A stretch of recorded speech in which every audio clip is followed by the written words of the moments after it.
So here we go, our top 10 teams in the NFL. It's dicey, but here we go. Herd hierarchy. Time is now. Let's go. The top 10 NFL teams according to Colin. Number 10. Baltimore Ravens. I'm not going to bet them anymore, but there's only two teams in the league that have led every game by 10-plus points. The Eagles and the Ravens. Second best rushing team in the league. They lead the NFL with 14 takeaways. They do multiple things that winning teams do. They have not played well late in games. But only the Eagles have led every game by 10 points. I love their coach. I think their quarterback's really good. They have an offensive philosophy. They got to wrap things up better, but I have the Ravens at 10. Number 9.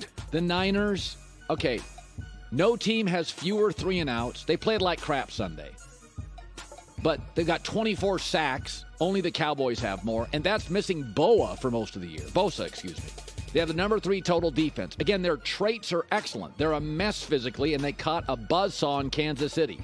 But Trent Williams and Nick Bosa both returned. They're getting a couple of starters back. McCaffrey will be inserted into the offense more. Listen, they got humiliated in the second half by Kansas City. Yeah, it happens like 7-8 times a year. Niners, number 9. Number 8. The Cowboys. They're allowing 4.7 yards a play. That's second best in the NFL. That has always been to me a huge stat. I don't want to hear about Dak. This is all about the defense.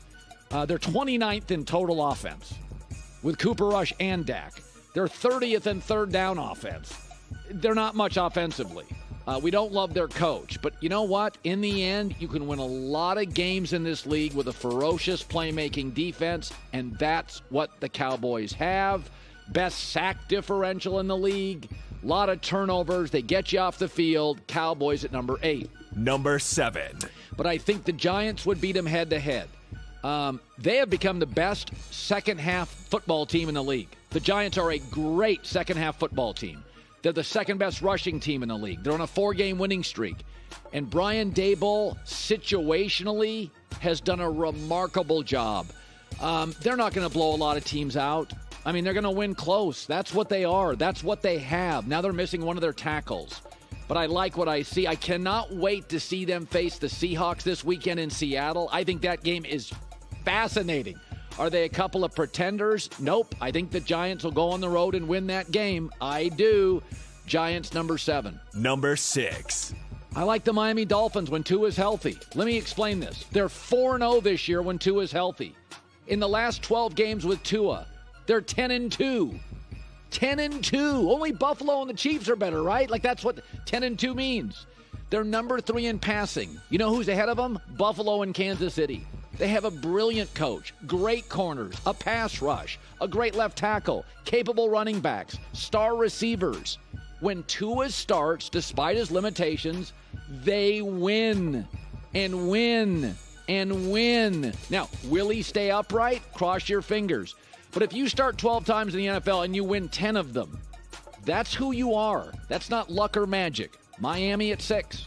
Number 5. You know I love me the Vikings. Lower ceiling than Miami because they don't quite have some of the playmakers, but their only loss came on the road to Philadelphia. You know exactly what they are. Take away the loss in their wins. Kirk Cousins got a 98.5 quarterback rating, and that's exactly what he is. He's a pretty darn good B quarterback, sometimes B+. Their offense, 3 touchdowns plus in 3 of their last 4 games. They don't blow people away like the Giants because they can't blow people away. That's not what they are. But they win a lot of football games. They appear to be very well coached with an offensive rookie head coach. I think they're the New York Giants with more speed on the perimeter. That's what I think they are, and I have the Vikings at 5. Number 4. The Bengals. You guys all sold your stock. I bought it. You thought those Bitcoin guys were rich.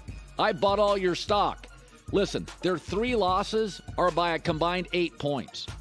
They have, after the Bills in Kansas City, they're the best third down team in the league.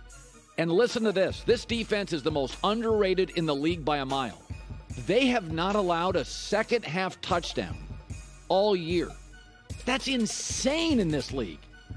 Maybe in the 70s, 80s that happened when it was a running league. I think they have a great defense, but they don't have a lot of stars, so nobody talks about it. I have the Bengals at 4. Number 3. Philadelphia. What do you want me to say? Top 5 scoring offense, top 5 scoring defense. They don't turn it over. They take it away, and they have 13 rushing touchdowns. I didn't think Nick Sirianni was going to be this good. I didn't think Jalen Hurts was going to be this good, but I'm not going to be stubborn. They had a great offseason. GM Howie Roseman did a remarkable job. They finally got receivers right. Last couple of years, they just couldn't get wide receiver right. They had a couple of whiffs in the draft. They got the wide receiver position right. I worry about they're a little old sometimes on the O-line, but O-line, D-line, maybe the best combo in the league. I have Philadelphia very well deserved at number 3. Number 2. I have Kansas City 2, and here's why. Opposing quarterbacks against the Chiefs this year have 104 passer rating. Jimmy Garoppolo had opportunities, lots of them. That's why Josh Allen and Joe Burrow against the Chiefs concerns me, is I worry about their pass defense. I think the people inside the Chiefs have come to this. Hey, we're not going to let people keep the ball away from Mahomes. So they have really in the offseason decided we're not going to let you run on us. But they had to give up something for that. One of them was a corner to San Francisco, and now you can throw on them. And I don't think that's good news with Burrow and Josh Allen in the AFC. They're a great team, brilliant people all over it. But they are susceptible with that secondary and the hit-and-miss pass rush to lose some close games. Number 1. I think the Bills are the most talented team in the league. Only team averaging 300-plus passing yards a game. The most physically gifted quarterback in the league, averaging 6.6 yards a play. A play. They're 65% to a first down by the time they get to second down. Third down offense, fantastic playmaker. They can play with a lead. They can play from behind. And they do appear to have solved their hole, which was I didn't trust them in close games. Well, I've seen them in a couple of close games with Kansas City, with Baltimore, and they've won those games. I think it's Baltimore, right? So that was the thing I worried about. I thought Kansas City was better in close games. You don't have to be great, but it can't be bad. Well, it looks like they've solved that issue. Buffalo, number 1 in the NFL. Hi, everybody. Thanks for watching. Subscribe here to get the latest from the show. Also, be sure to check out more of the best clips from The Herd or go watch a few segments from other shows on FS1.